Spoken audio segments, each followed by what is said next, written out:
Okay, here's lots of shapes. Here we have a rectangle. And if we'd like to work out the area of a rectangle, and let's call it AR, the area of a rectangle, we take the length of the rectangle and multiply it by the breadth of a rectangle. So it's really nice and easy. We would take, in this case, 40 times 25. 4 times 25 is 100, so 40 times 25 is going to be 1,000 centimeters squared, units squared. Okay? What about the perimeter of a rectangle then? Well, we'll call that P of R. The perimeter of my rectangle, I can write it a couple of different ways. I could say it would be my length plus my length plus my breadth plus my breadth. So I'm adding this length and this length and this breadth and this breadth. I could write that another way in maths that makes it a little bit easier. It's 2 times my length plus my breadth. I could add 40 plus 25, that would give me 65. That would be half of my rectangle. And the other half would be 40 plus 60, 25 again. So I'd just double it, and that's quite useful, and we'll use that skill in the next video. So we can also say that perimeter of the rectangle is 2 times length plus breadth. So let's use this formula to get the perimeter then. The perimeter would be 2 lots of length plus breadth. 2 times. My length is 40 and my breadth is 25. 40 plus 25 is 65, so 2 times 65 is 130 centimeters. The perimeter is as though we are just walking around here with a ruler measuring how long is this one, and how long is this one, and how long is this one, and how long is this one, and then adding all of those individual lengths up. Whereas the area is saying something totally different. It's actually saying if we split this into lots and lots of little squares, and each of these squares was 1 centimeter squared each, how many little squares would we have? Well, we'd have 40 along this way, and then we'd have 25 rows of them. So at the end of this row, we'd have 40. At the end of the second row, we'd have 80. The end of the third row, we'd have 120. And by the time we got all the way down here to the bottom, this last square here that we would add up would be our 1,000th square. That is 1 centimeter squared. So we can think of the area as being everything that's inside the square. Remember, we talked about the fact that if this was a big field in meters, it would be the amount of grass that the horse could eat. An area is something that we can touch and feel, like a piece of paper or an amount of grass, whereas the perimeter is just how much string would I need, or how much crayon would I have to use to draw a line around the outside. How long would I draw around the outside? That's perimeter. Whereas area is a surface, it's something we can touch and feel. Okay, in a different way. So that's of a rectangle. What about for a square then? Well, the perimeter of our square would be our length plus our length plus our length plus our length. And do we need to write it like that? No, that's a bit silly, isn't it, for a square? Because all of those lengths are the same. So we could say that it's 4 times the length. So the perimeter of a square is 4 times the length. So let's write that here then. Perimeter of a square is 4 times whatever the length is. What about the area of our square then? Well, the area of our square will be the area of the length, the bottom part, multiplied by the area of the other length. And in the square, they're both the same. So it's L times L. And in maths, we write this as saying L squared. Anything multiplied by itself is called L squared. It means it's that number multiplied by itself 2 times. That's what the 2 means. So L times L can be written as L squared. So the area of our square then our perimeter would be 4 times 25, which would be 100 centimeters. Whereas our perimeter, our area, would be 25 squared,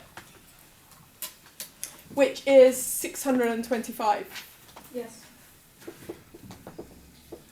centimeters squared. So 25 squared, 625. The perimeter is only 100 centimeters. That's how much is there around the outside of this square, whereas the area is the length multiplied by the height, which is 25 times 25. What do we do then when we have this rhomb here? And this isn't a rhomb, it's a parallelogram. Why is it not a rhomb? Why is it a parallelogram? Because this length here is 30 and this length here is 25. So we have a length of 25. If it had been a rhomb, this would have also had a length of 25, but it doesn't have that. So this is a parallelogram, and if we would like to calculate the perimeter of a parallelogram, we would add the length, and there are two of those lengths, plus the breadth. And there are two of those. The breadth is here and the breadth is here. So again, for a parallelogram, we would have 2 multiplied by the length plus the breadth. If we took this 25 and this 30, we got 55, and then we doubled it, we'd have 110 as our perimeter. How do we calculate the area then?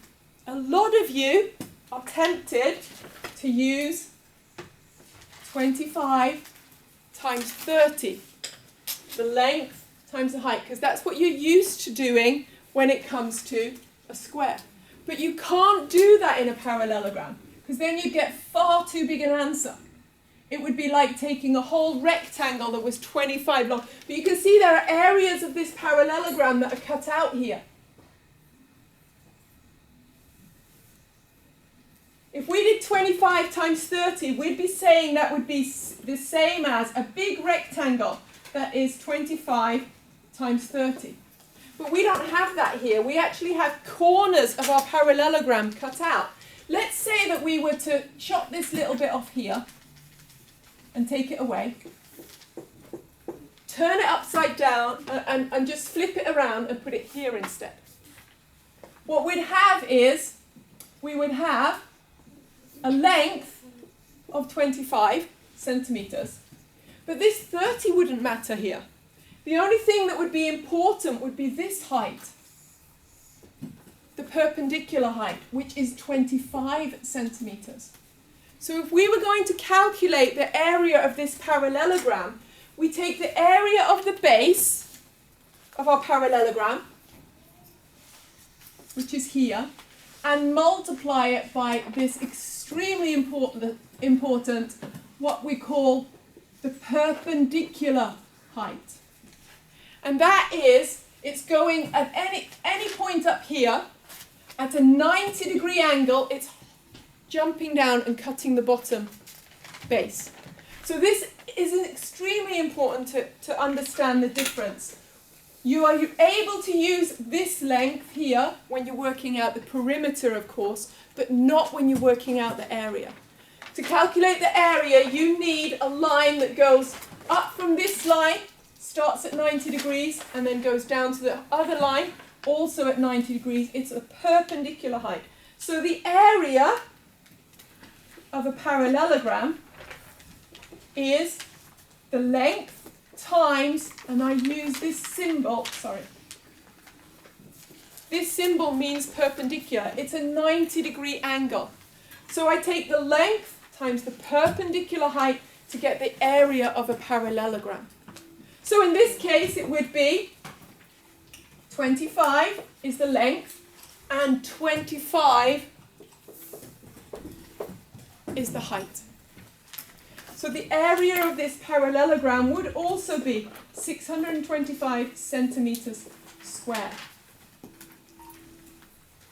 But the length the perimeter of this parallelogram would be 2 lots of 25 plus 30,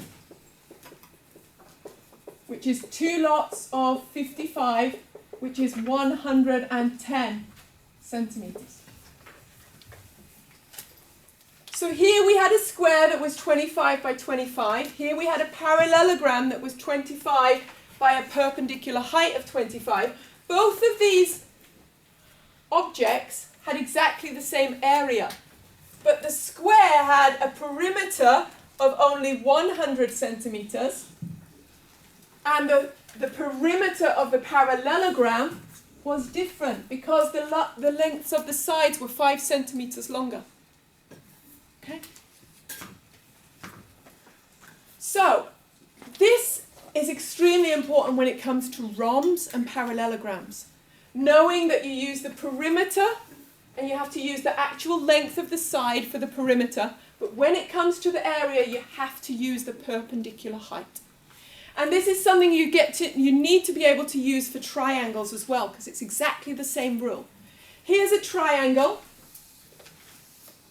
and the base of this triangle is 25, and then I put in the different lengths for you here. So if I was to work out the perimeter of my triangle, I would need the length of side 1 plus the length of side 2 plus the length of side 3. That would be how much the outside of my triangle would measure if I was to measure each one with a ruler. And that's quite easy, because that's 25 plus 32 plus 51. Here we'd have 57 plus 51 equals 108 centimeters. So the perimeter of my triangle is just measuring the outside is 108 centimeters. What about the area then? Well, now I have to ignore these ones.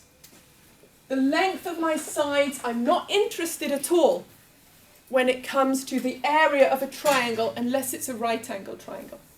To get the area of my triangle, I have to use the formula that the area of my triangle is the length of the base multiplied by the perpendicular height, exactly as it was for my parallelogram.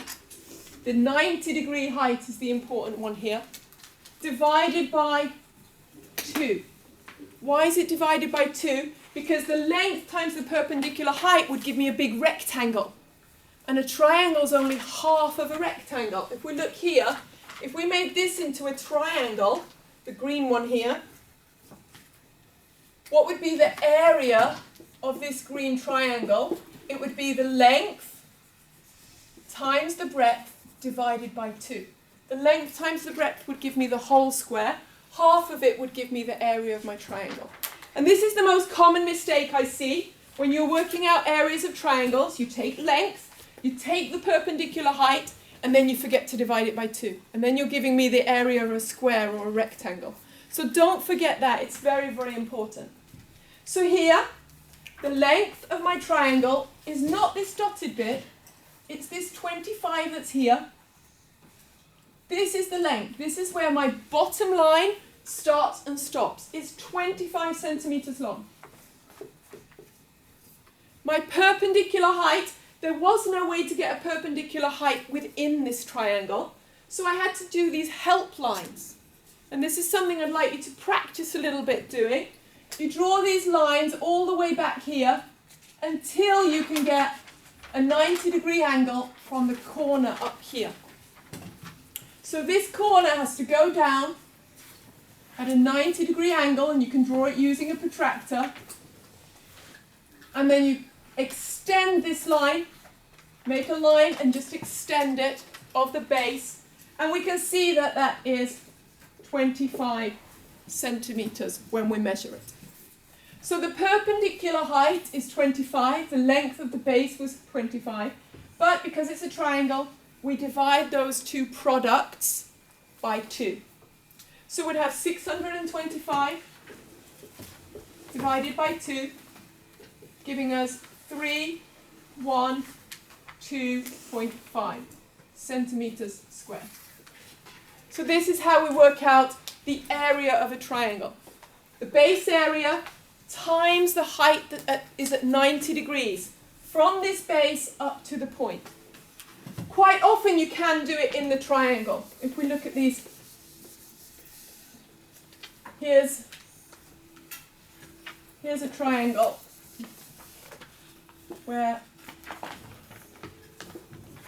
this is an obtuse triangle, but if we had this type of triangle, it would be really easy to get the perpendicular height by just going from this point down to the base at 90 degrees. This type of triangle, a right angle triangle, we've already got the perpendicular height because it's already written in there. But if it's an obtuse triangle like this, we have to extend this line backwards and then drop down a 90-degree angle from the top corner down and measure this height here. And that's how we work with areas and perimeters for all of those shapes.